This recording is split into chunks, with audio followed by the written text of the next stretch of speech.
the New Testament, we read of Jesus, Jesus is a great master at praising people.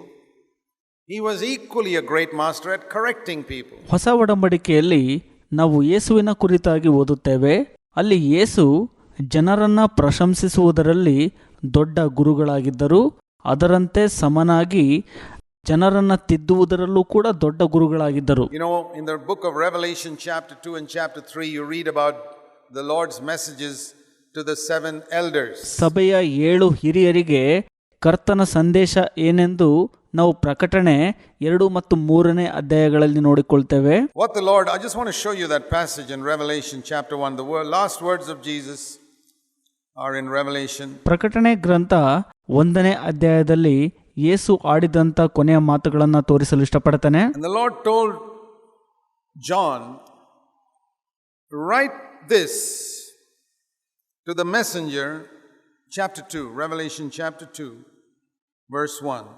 Write this to the messenger of the church in Ephesus. ಕರ್ತರು ಯೋಹಾನನಿಗೆ ಎಫೆಸದಲ್ಲಿರುವ ಸಭೆಯ ದೂತನಿಗೆ ಬರಿ ಎಂಬುದಾಗಿ ಪ್ರಕಟಣೆ 2ನೇ ಅಧ್ಯಾಯ 1ನೇ ವಚನದಲ್ಲಿ ಹೇಳ್ತಾರೆ. Before that, I want you to see this verse, chapter 1, verse 11. ಎಲ್ಲಕ್ಕಿಂತ ಮೊದಲು ಪ್ರಕಟಣೆ 1ನೇ ಅಧ್ಯಾಯ 11ನೇ ವಚನವನ್ನು ನೀವು ನೋಡಬೇಕು. I want you to write in a book what you see and send this to whom?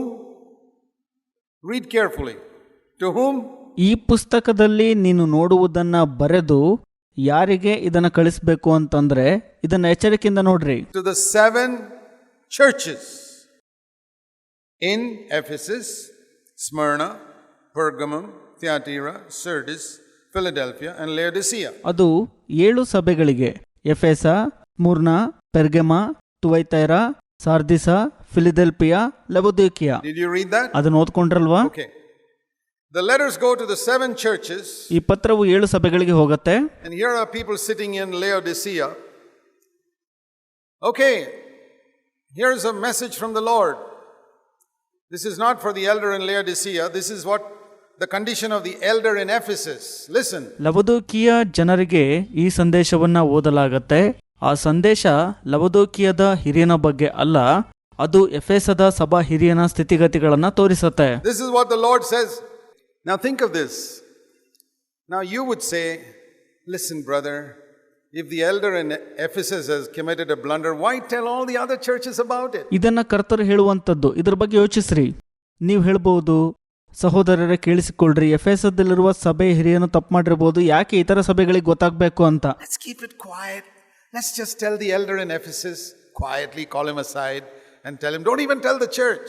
ಸಭೆಗಳಿಗೆ ಹೇಳೋ ಅವಶ್ಯಕತೆ ಇಲ್ಲ. ಆ ಸಭೆ ಹಿರಿಯನನ್ನ ಕರೆದು ಮೌನವಾಗಿದ್ದು ಬೇರೆ ಯಾರಿಗೂ ಹೇಳಿದಂಗೆ ಆತನಿಗೆ ಪಕ್ಕ ಕರೆದು ಹೇಳ್ಬಹುದಲ್ವಾ ಅಂತ ಹೇಳ್ಬೋದು ನೀವು. Lord says no.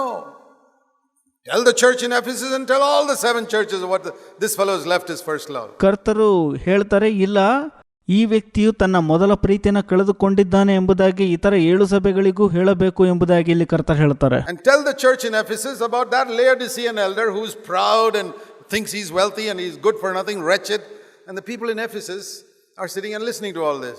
ಲವೊದಿಕೀಯಲ್ಲಿರುವಂತ ಸಭೆಯ ಹಿರಿಯನು ತಾನು ಆಸ್ತಿವಂತನು ಅಂದ್ಕೊಳ್ತಾ ಇದ್ದಾನೆ ಮತ್ತು ಗರ್ವಿಯಾಗಿದ್ದಾನೆ, ಯಾವುದಕ್ಕೂ ಪ್ರಯೋಜನ ಇಲ್ಲ ಅಂತ ಹೇಳುವಾಗ ಈ ಮಾತುಗಳನ್ನ ಎಫೆಸದಲ್ಲಿರುವಂತ ಪ್ರತಿಯೊಬ್ರು ಕೇಳಿಸ್ಕೊಳ್ತಿರ್ತಾರೆ ಕುತ್ಕೊಂಡು. And you say, Lord, don't you know some of these fellows are carnal? You want this carnal fellow to listen about that elder's condition?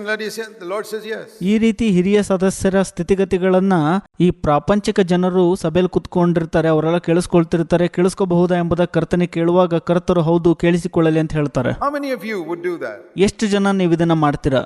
That shows how far your thinking is from God's thinking. ಅದು ತೋರಿಸುತ್ತೆ ಕರ್ತನು ಯೋಚಿಸುವುದಕ್ಕಿಂತ ನಿಮ್ಮ ಯೋಚನೆ ಎಷ್ಟು ವ್ಯತ್ಯಾಸವಾಗಿದೆ ಅಂತ.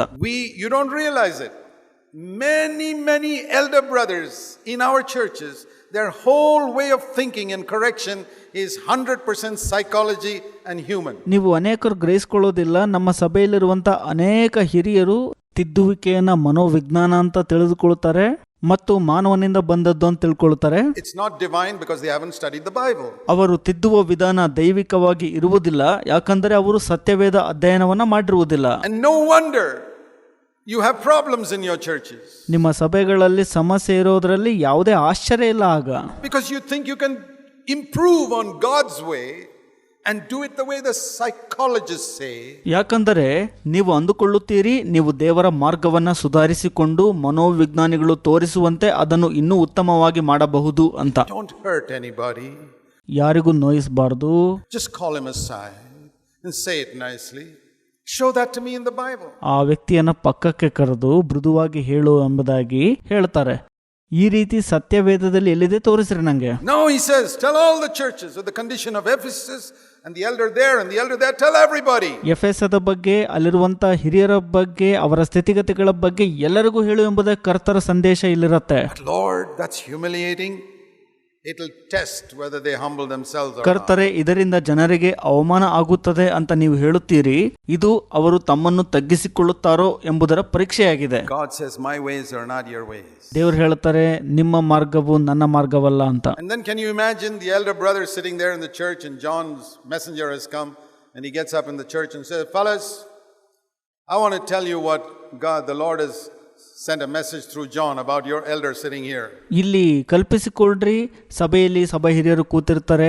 ಯೋಹಾನನಿಂದ ಸಂದೇಶವನ್ನು ತೆಗೆದುಕೊಂಡು ಬಂದಂತ ದೂತನು ಎದ್ದು ನಿಂತು ಸಭೆಯಲ್ಲಿ ಹೇಳ್ತಾನೆ, ನಿಮ್ಮ ಹಿರಿಯರ ಬಗ್ಗೆ ಒಂದು ಸಂದೇಶ ಬಂದಿದೆ ಅಂತ. This is what the Lord says. You have left your first love, and if you don't repent, I'll take away the candlestick. ಇಲ್ಲಿ ಕರ್ತರು ಹೇಳ್ತಾರೆ, ನಿನ್ನ ಮೊದಲಿನ ಪ್ರೀತಿಯನ್ನು ಬಿಟ್ಟಿದ್ದಿ, ನೀನು ಮಾನಸಾಂತರ ಪಡದೆ ಹೋದರೆ ದೀಪಸ್ತಂಭವನ್ನ ನಿನ್ನಿಂದ ತೆಗೆದು ಹಾಕ್ತೀನಿ ಅಂತ. Goes to the church in Laodicea and says, I want to tell you what the Lord says about your elder sitting here.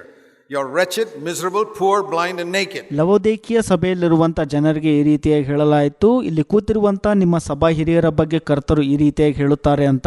ಅದು ನೀನು ಕೆಟ್ಟವನು, ಬೆತ್ತಲಾಗಿರುವವನು, ಕುರುಡನೂ ಆಗಿದ್ದಿ ಎಂಬುದಾಗಿ.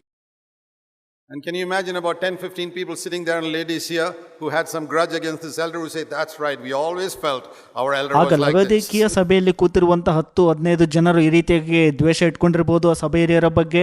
ಅವ್ರು ಅನ್ಕೊಳ್ತಾರೆ, ನಮಗೆ ಗೊತ್ತಿತ್ತು ಅವ್ರು ಹೀಗೆ ಅಂತ. Yeah, they're all in every church there is somebody who's got a grudge against the elder. ಪ್ರತಿ ಸಭೆಗಳಲ್ಲೂ ಕೂಡ ಸಭಾ ಹಿರಿಯರ ಬಗ್ಗೆ ಯಾರಾದ್ರೂ ಕೂಡ ದ್ವೇಷವನ್ನ ಇಟ್ಕೊಂಡಿರ್ತಾರೆ. God's ways. ದೇವರ ಮಾರ್ಗವು. He says you got to be humbled and broken and crushed. And then rivers of living water will flow from you if you don't get offended. ನೀನು ತಗ್ಗಿಸಲ್ಪಡಬೇಕು, ಮುರಿಯಲ್ಪಡಬೇಕು, ಜಜ್ಜಲ್ಪಡಬೇಕು. ಆಗ ನೀನು ಬೇಸರ ಪಟ್ಟುಕೊಳ್ಳಲಿಲ್ಲ ಅಂದ್ರೆ ನಿನ್ನ ಮೂಲಕ ಜೀವಕರವಾದ ನೀರಿನ ಹೊಳೆಗಳು ಹರಿಯುತ್ತವೆ ಎಂಬುದಾಗಿ ಕರ್ತರು ಹೇಳಿದರು ಇಲ್ಲಿ. Don't bring the principles of psychology into the Christian church. There's too much of it in the Christian television and Christian circles nowadays and even in our midst. ಕ್ರೈಸ್ತ ಸಭೆಗಳಲ್ಲಿ ಮನೋವಿಜ್ಞಾನದ ತತ್ವಗಳನ್ನು ತರಬೇಡ್ರಿ. ಈಗಾಗಲೇ ಬಹಳಷ್ಟು ಇವೆ. ಅದು ಕ್ರೈಸ್ತ ದೂರದರ್ಶನಗಳಲ್ಲಿ, ಕ್ರೈಸ್ತ ಪಂಗಡಗಳಲ್ಲಿ ಮತ್ತು ನಮ್ಮ ಮಧ್ಯಗಳಲ್ಲೂ ಕೂಡ ಇಂದಿನ ದಿನಮಾನಗಳಲ್ಲಿದೆ ಅದು.